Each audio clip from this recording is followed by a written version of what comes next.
Tiga sekawan warga Ilir Timur 2 Palembang dicokok polisi setelah menjadi pelaku pembobolan mes perwira Kementerian Perhubungan RI di Jalan Perintis Kemerdekaan Minggu dini hari sekitar pukul 2 waktu Indonesia Barat 20 Maret 2022. Para pelaku yakni Sulaiman alias Leman dan Indrawan alias Cablak warga Lorong Manggar 1 Kecamatan Ilir Timur 2 Palembang serta Wahyudi warga Lorong Manggar Kemas Kecamatan Ilir Timur 2 Palembang yang ditangkap unit Reskrim Polsek Ilir Timur 2 Palembang di kediamannya mereka masing-masing pada Sabtu malam 21/2022. Diterangkan Kapolsek Ilir Timur 2 Kompol Fadila Ermi ditertangkap pelaku atas laporan korban Ferilan Saragih yang rumahnya dibobol para pelaku.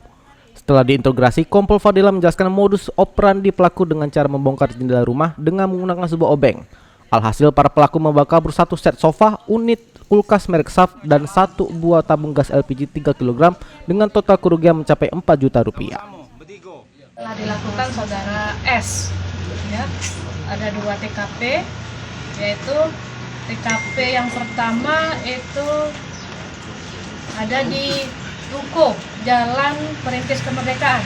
Itu kalau yang pertama, terus sama yang kedua di Jalan Perintis Kemerdekaan itu tepatnya di mes perwira punya Kementerian Perhubungan Kecamatan Lawang Kidul. Untuk kerugian yang dialami dari pelapor yaitu satu set kursi sofa yang bisa dilihat telah kita amankan, satu unit kulkas dan satu tabung gas yang ditafsir kerugiannya kurang lebih sekitar 4 juta.